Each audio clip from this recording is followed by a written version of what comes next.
Hello everybody, I hope you're having a wonderful day, and today I would like to share with you guys a little experience I had just this past weekend on Saturday.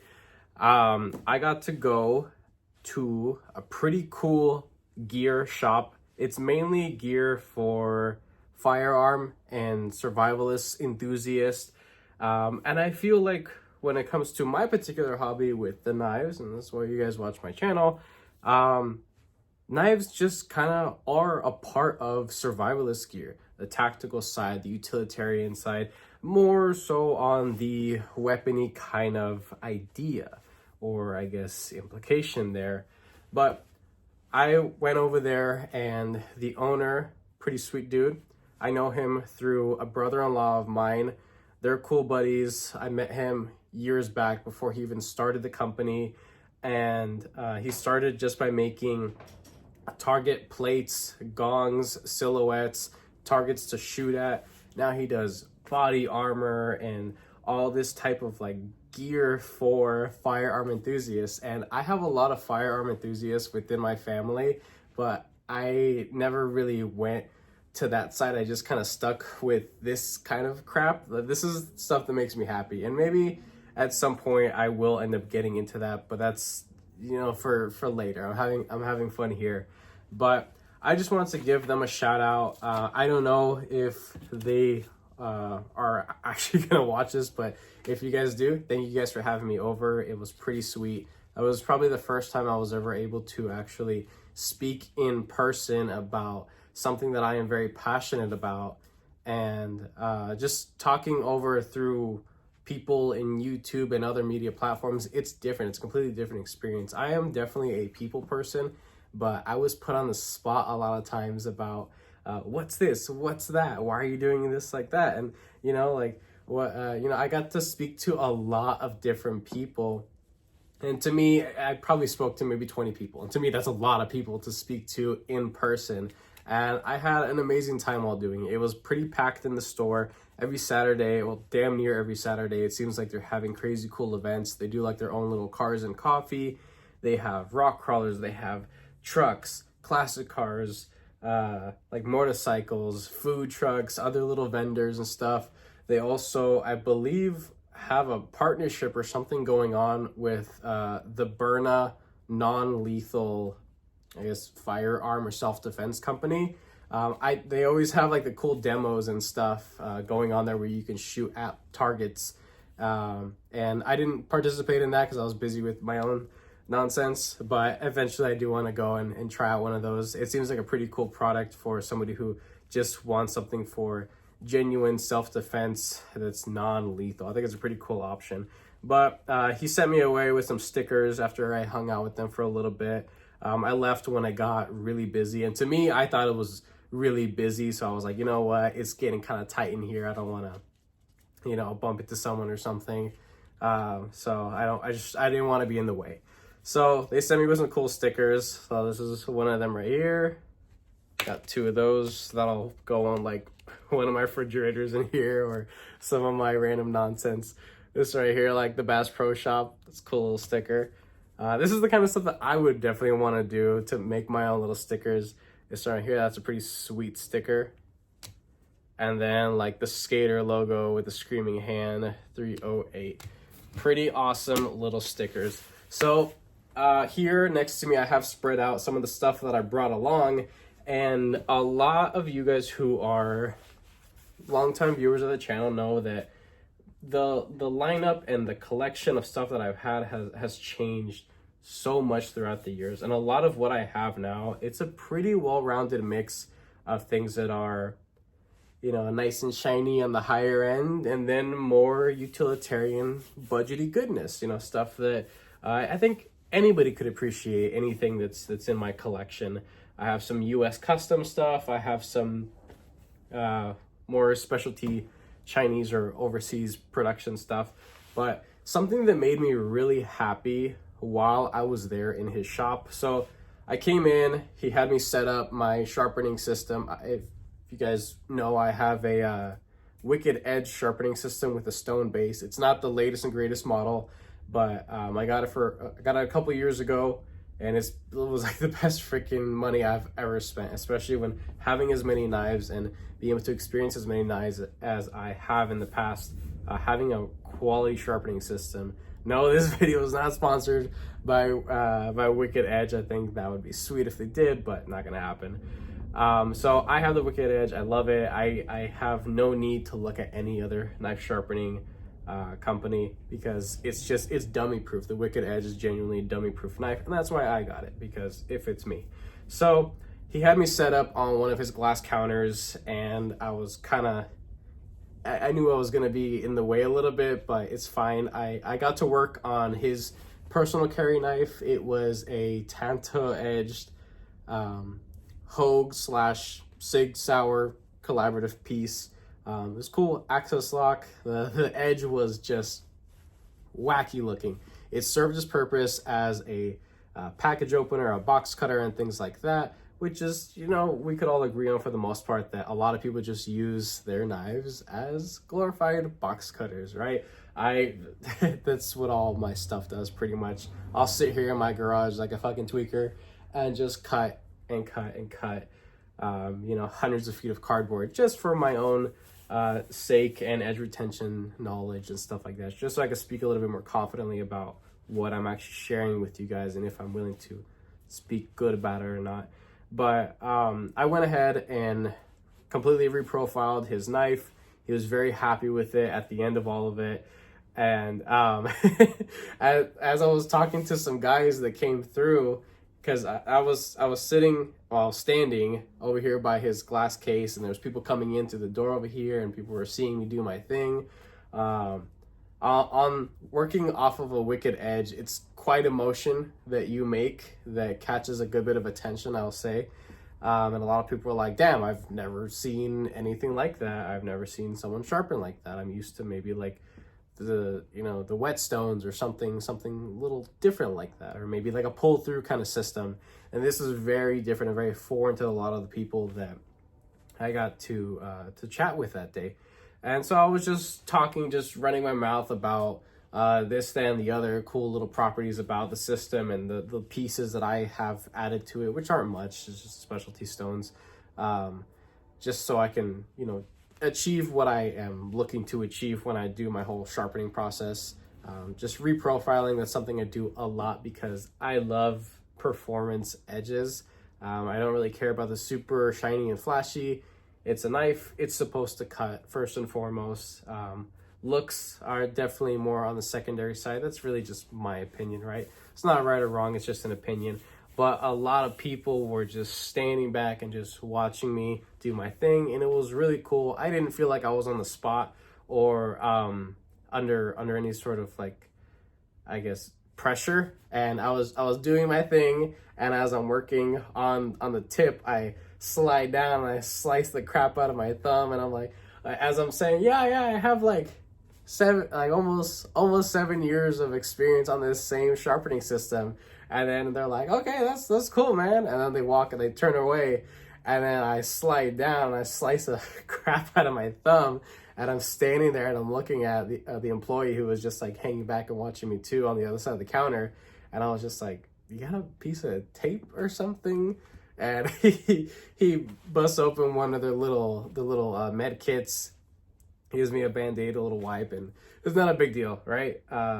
Nothing crazy, but it was fun regardless. It wasn't anything wild that I did that day. I only sharpened the owner's knife because it got really busy and I felt like I was in the way. It was something that was kind of a last minute thing. I knew I wanted to go to a shop and do something, but maybe my timing at this event wasn't the most appropriate. I don't regret it at all. It was really fun. It was really cool to see all these different people. I had this whole knife roll laid out, and this is really the majority of my collection. Only maybe like 10 or 12 pieces stayed behind that I didn't really think were worth bringing out. But I had a lot of budget stuff. Of course, this right here, CMB Made Knives Predator. I have Native 5. A lot of people just kind of look past it because it looks kind of like a dinky little cheapy knife.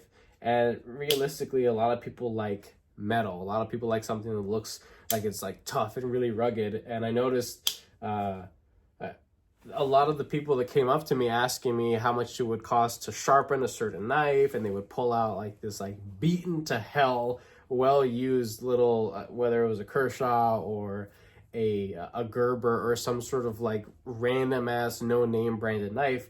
They were almost always metal and spring assisted with a flipper tab, covered in tape, paint, and dirt. It's like they've never seen a single, you know, little bit of like care to actually take care of, because they're being used as tools. So trying to convince somebody who uses a knife only as a tool and not anything more, not really caring about other properties like enthusiast elements like super steel and titanium and milling this and coating that and this maker and being made here, being made over there. It's really hard to talk to people who are narrow-minded, and thankfully that wasn't my experience at all. I was able to talk to people and be like, look, this is a Chinese overseas production knife.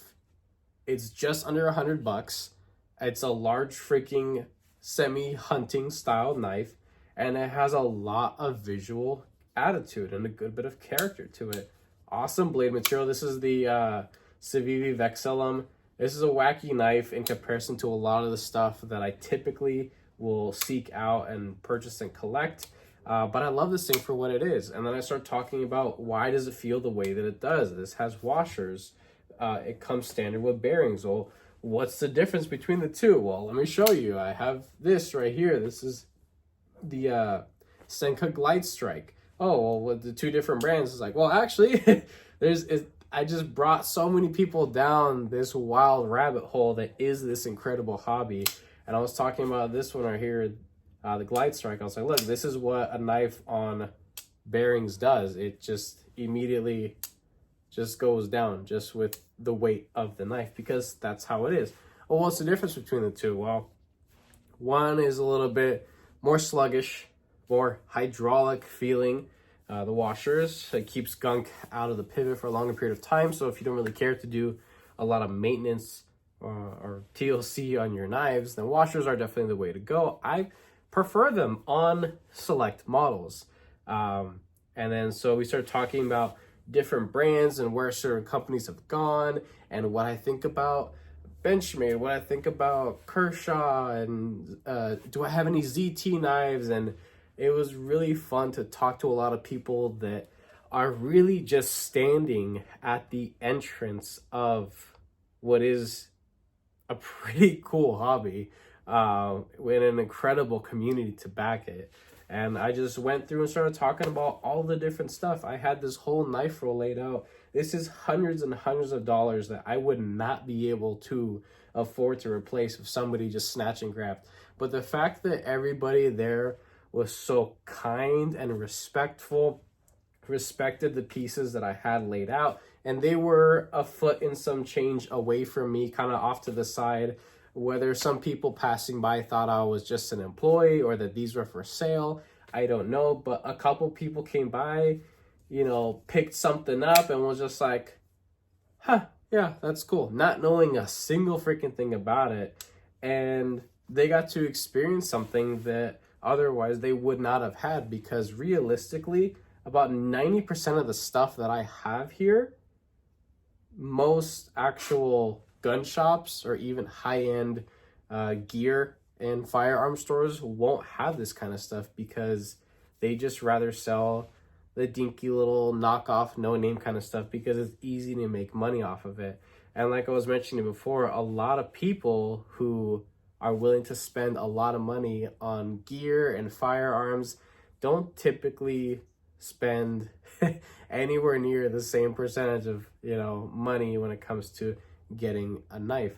Realistically, there are a lot of knives sitting out here that cost more than some firearms, and that's just kind of how it is, you know. Then we talk about why it costs as much as it does, where it's made from, how it's made, different blade materials, why these things matter. And honestly, I felt like I lost a couple people when it came to talking about the super enthusiast stuff, because that's when I really start getting passionate and just start just running my mouth about 1,000,000 miles an hour. And here on YouTube, I feel like I talk relatively slowly. And when I go and watch myself, I'm like, damn, this dude freaking takes forever to talk. But when I was showing them things like this right here, you guys have seen this a bajillion freaking times. I used to own 3 of these. I still have another one. But this is the Pyrite Light. This thing has taken the budget world by storm. Did you know that they just dropped an S90V variation of this in the same size? It went like that. It was like 89 bucks or something like that. I would have jumped on that on a heartbeat because CJRB's procedure of heat treating their S90V, it's awesome. I haven't had bad S90V from them. Granted, I've only had maybe like 2 or 3 models from them, but it was good. It was good stuff. So for them to be able to pack what would be essentially like a Hellcat engine into a freaking like hatchback Civic body, it's wild. And that's where you get so much value and performance. And I was showing people like, look, if you really realistically just need something to cut boxes and packages and just as a simple cutting tool, you're not actually taking this out to war and, you know, like defending your country, this is all you need. It is like 30, 35, 40 bucks, all these different variations. Before the end of this year, I believe CGRB will be releasing a plus version of this. It's larger. It has a secondary lock that has been having some issues, honestly, from what I've seen. But I'm still excited for it regardless.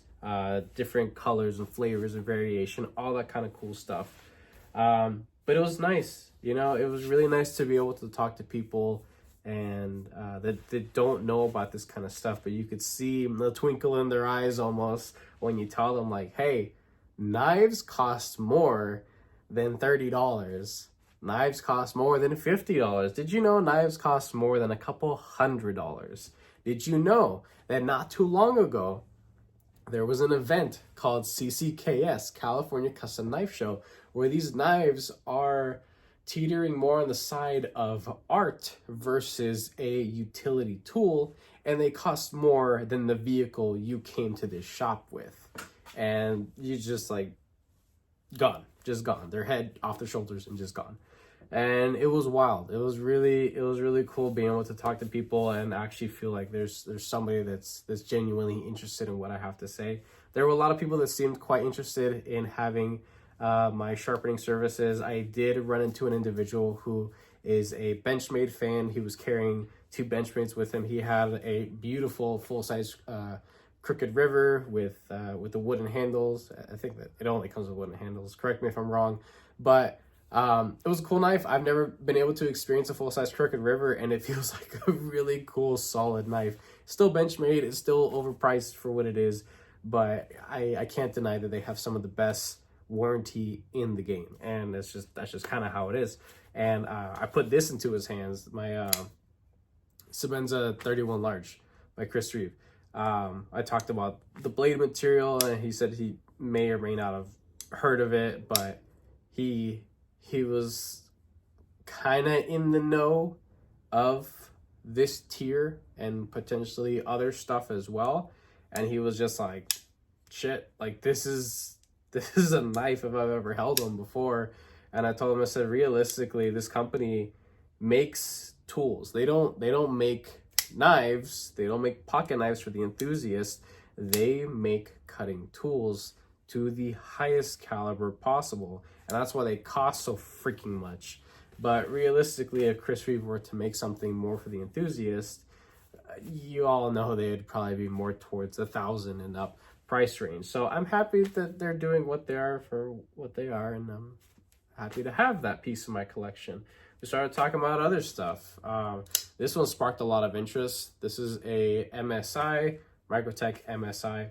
We talked about the blade material. I talked with a couple other of the employees that were there. A lot of the employees had OTF knives, and I thought it was cool. You know, people like that kind of stuff because it's flashy, it's dinky, it has its like that cool tactical gimmick to it that it's just like, it has a wow factor to it.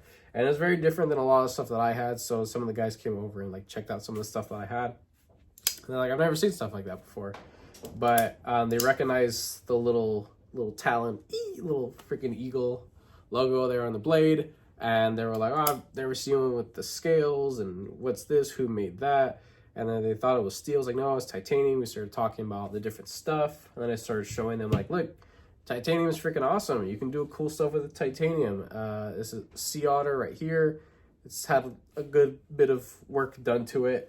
I anodized that one. This freaking thing right here, the button lock elementum, you guys know, I polished it up. These are some old, like, first production Flightanium product scales right here, and polish them up, put a blue on it. I'm probably gonna end up redoing them eventually, but I was like, look, that's titanium. It's not super tactical and flashy, but it's a cool freaking, you know, powerful slicer knife right there.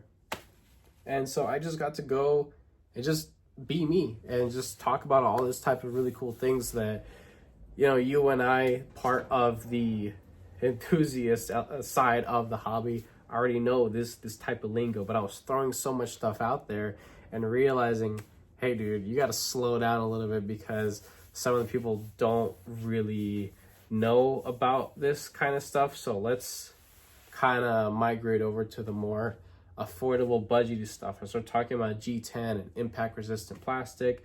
It machines really well. It has been proven to hold up over a long period of time in wet and like gunky conditions. It's great stuff. You see it on all different types of things. Even FRN, I was showing off my Mannix over here. This is a lightweight right here. I do plan to get some scales eventually for it, but it's as, you know, good as it gets for a, like, this is a lot of American slicey goodness for just under 3 ounces, or just right at 3 ounces. And I love it for what it is. And a couple of people picked it up and they're like, yeah, it feels like a toy. Absolutely, it feels like a toy. But, you know, it's a very powerful cutting tool, definitely. And it's American made. And that's another thing, too. There were a couple older gentlemen that came in. And I think one of them had, like, I don't know if it was off-branded or if it was a legitimate, like, case knife. But it was this little, like, slip joint, pinch to open kind of deal. And I was like, well, American-made knives have come a very long way from that right there, definitely. And then we started talking about, you know, why things cost the way they do and where the hobby has gone since probably the production of that piece. And it's just gone up from there, and it's really cool. It's a wonderful hobby. I lose myself in it all the time, and I will continue to do that and have a good time with it. I don't know what's going to happen moving forward. I do have a full-time job, and I'm going to the gym for potentially 5 times a week now because I need to work on myself. So I don't have a whole lot of free time. The job that I do have now allows me to have a whole lot of time with my beautiful wife, and it's having the difference of money from this job versus the last job I have. I can't put a price on my time with her, and it's been really nice being able to actually not feel all this like pressure and weight of just having a super strenuous full-time plus job on my shoulders. Now I have a job where I can make what I need to make it through, work on myself, work on my family, work on other hobbies. If any of you guys are watching and know me on a personal level, I'm an enthusiast of a lot of different things. I have a lot of animals. I have a lot of rare and exotic, like succulents and cactus that I'm, you know, a crackhead about. Other things that make me happy besides this hobby right here. So I'm a pretty busy dude, but I'm gonna continue doing what I do because it's really fun. I would like to be able to maybe fill a little gap at some of these events every once in a while. And probably just work for tips. Honestly, just do sharpening services for tips. I really just want to connect to the, I guess, the community that's out here. I don't really believe that there's a lot of like knife enthusiasts out here in this part in the Antelope Valley, high desert area. So we're pretty close to a county that is like basically a mini freaking Texas, and you know, firearms are a very passionate pastime for a lot of people up in this area over here, and even the neighboring county. Kern County. So I think I could find a little niche and just hang out in there, and eventually start to venture into the cousin of the knife hobby, firearms. That's something that would be pretty cool. My wife has her own opinions about all that kind of stuff, but that's definitely for another time to talk about. But pretty much just wrapping up here, I just wanted to give these guys another shout out because they were so kind to me, very friendly.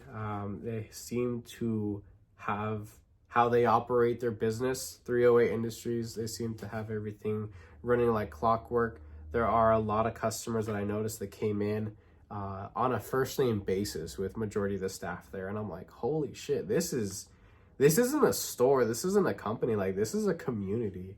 And it was really wild to see that because I personally have never experienced anything like that. And I thought it was wonderful.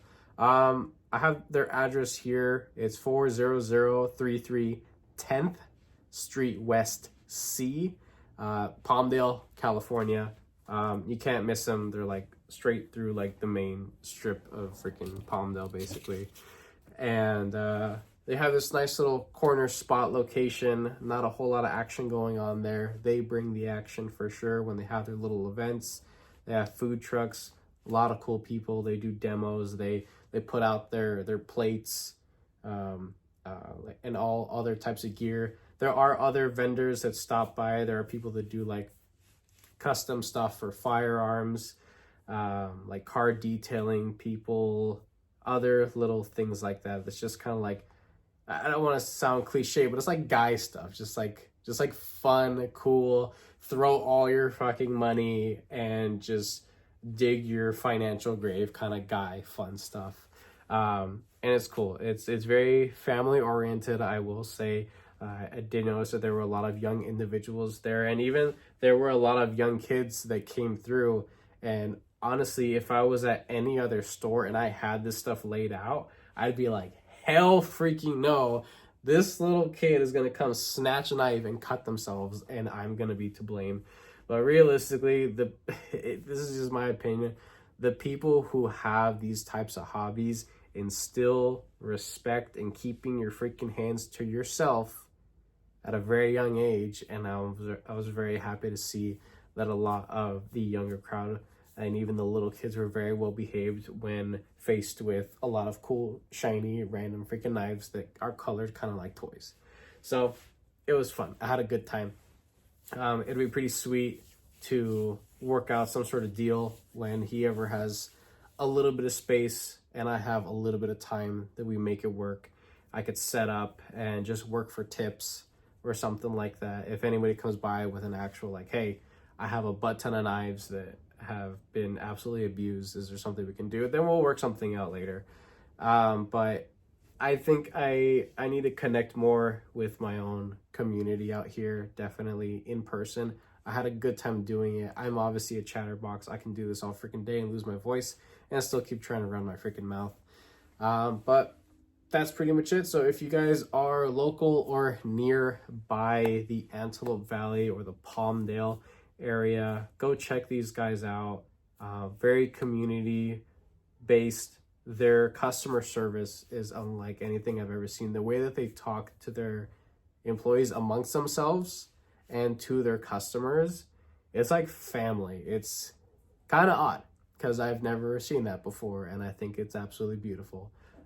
So again, another shout out to them. I gave their address, and hopefully if any of you guys see this, hopefully you see me there doing my thing with my freaking knives and shit. So with that being said, I hope you enjoyed this video. If you did, give a like down below. Make sure to turn on your notification bell because I'm planning to do more little things to give back to the online community as well. So little giveaways, customized things here and there. And with that being said, I hope you have a wonderful rest of your day.